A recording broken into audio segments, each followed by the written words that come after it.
Welcome to the FBI Denver field office. Thank you for attending today's press conference. I'm Amy Meyer. I'm the Public Affairs Officer for the FBI Denver field office. And today we'd like to update you on the Sol Pais investigation. With me, or who will be coming out shortly, is our FBI Denver Special Agent in Charge, Dean Phillips. And standing behind him, who will be available to answer any of your questions, is Executive Director Stan Hilke of the Colorado Department of Public Safety, Jeff Schrader, who is the Jefferson County Sheriff, John Camper, who is our CBI Director, and ATF Assistant Special Agent in Charge, Terry Henderson. SAC Phillips will provide you with an update on the case, and afterwards we will be available to take a few of your questions.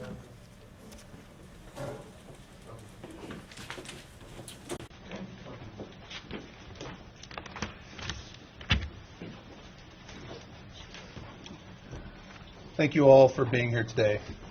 First off, I would like to say I recognize the sense of anxiety among the residents of the Denver metro area over the last 24 to 36 hours.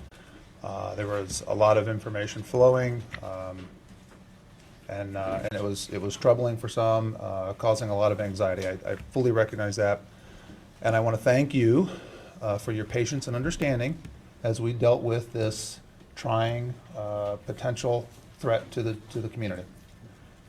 As you know, Miss Sol Pais traveled from Miami to Denver, and soon after procured a weapon from a store here in the local area.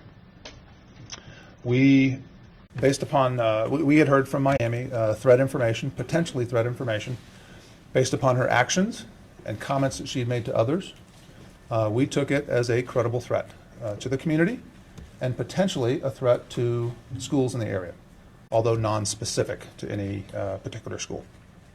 We started working immediately with our state and local counterparts, trying to address the threat, to identify her more specifically, to determine where she was at, and to try to locate her. It was a long night. We had a 24/7 command post that we stood up immediately. We had federal, state, and local partners that participated throughout. It was an incredible effort in the Denver metro area, I can tell you. Late this morning, we started an expanded search of the Mount Evans area between FBI special agents and the Clear Creek County Sheriff's Office. And during that search, we found the body of Miss Pais. She appeared to have died from a self-inflicted gunshot wound.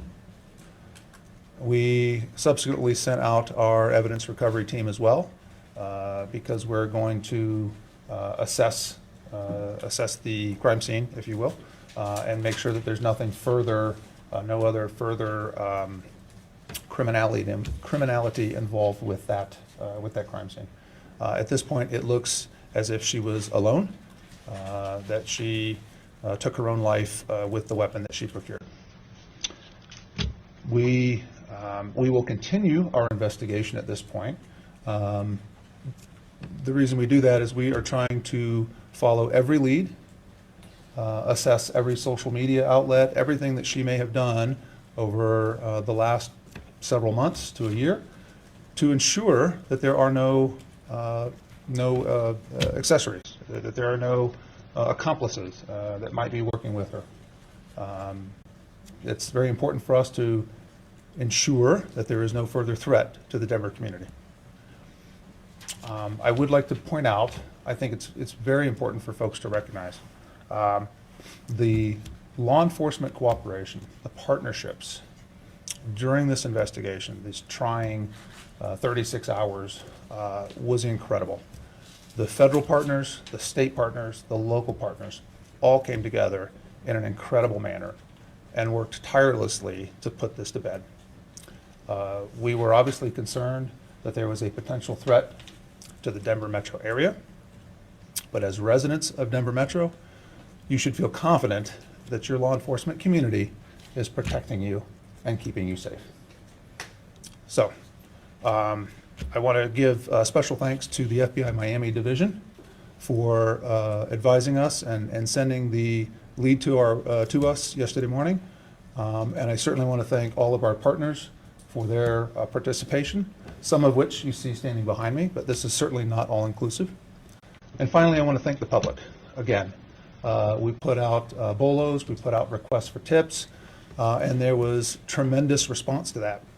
We had a significant number of tips and leads that we followed up on. And it's the vigilance of the community, the cooperation with law enforcement that helps us keep our community safe. So thank you very much. Are there any questions? Yeah. Yes, sir.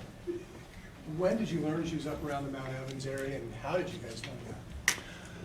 She was last spotted in that area, and we were planning to do an expanded search, but we were waiting for visible light, conditions to allow us to get teams up in that area. When you say last spotted, was she spotted yesterday then up there? She was last spotted on Monday. Who spotted her? She was dropped off by a for rent vehicle. What time did you find her, and is it too early to tell what time she killed herself? It's too early to tell right now. We are certainly bringing her body back to the medical examiner to do an autopsy. And our evidence response team will be out there to collect evidence to ensure that there's no other sign of foul play. But again, at this point, it appears that she took her own life. What Can time you did tell you us more find about her? the threats, please, when they came in and what the medium was? I'm sorry, you said the What time. time did you find her today? I think it was 10:30 to 10:40 timeframe. Yeah, if I recall right. Well, can you tell us more about the nature of the threats, when they came in and what the medium was? So it was really a combination of her actions and comments. She made several comments to folks that we obtained through interviews, comments that were troubling with regard to her infatuation with Columbine, the recognition that the Columbine anniversary is coming this weekend, things like buying 3 one-way tickets in consecutive days, very unusual activity. She did that? She did. All to Denver? Yes. So unusual activity that caused us great concern, that obviously we worked very quickly to identify and address. And were I've those heard from threats parents online, that- or were there were people she spoke with, were they also online threats? She had some online social media that we are obviously following up on to ensure, again, that there are no accomplices. But she did have verbal conversations with folks that we have interviewed in different divisions. I've heard from parents that say, and I quote, "My God, this is what one 18-year-old girl can do to an entire Front Range and 500,000 students or more." What do you say to people that say this was an overreach? As a parent, I would say thank you to the school system for protecting my child. What role did the driver play in your dissolve, investigation? What role did the driver play in your investigation? And is that how you knew she was in the Mount Evans area, and why Mount Evans, to your knowledge? We don't know why that was a location for choosing, but that was, the driver did help us obviously pinpoint the last known location. There are reports she had an online journal. Did you find such a journal online, and did you read it, and this is where it all came from? We've been combing all manner of her social media and obtaining, again, comments, statements, things that would lend credence to the fact that she was a potential concern. Was there a specific journal online that you found? I really don't want to talk about any specific journals that she might have posted. When did she first appear on your Dissolved radar? Girl not connected? I'm sorry. There's a website called Dissolved Girl that has been connected to her. Is it not connected to her? We're following up on every lead to see if there was any other accomplices or other matters that we need to follow up on. It's still in progress. But is that website part of what you're looking at? It is part of what we're looking at. Can you clarify the timeline about when she landed and when she purchased the gun? She purchased 3 one-way tickets in successive days on the 15th, 16th, and 17th. She flew out on the 15th, on the first day. She went directly to the store to procure the weapon. I want to say it was early in the day. There were concerns about her from the Miami locale when she was not around. Folks had conversations with local police department there. The local police department then notified the FBI yesterday morning in Miami, and Miami then notified us yesterday. Was there one school in particular that was ever a target, or is that why all the schools were shut down, because you didn't know where the potential? We had no specific information on it.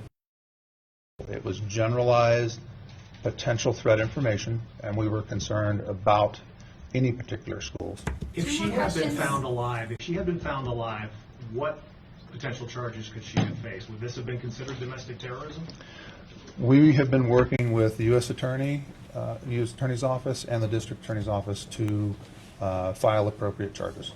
Did the person who dropped her off say that she had said anything before that driver left her? One more question.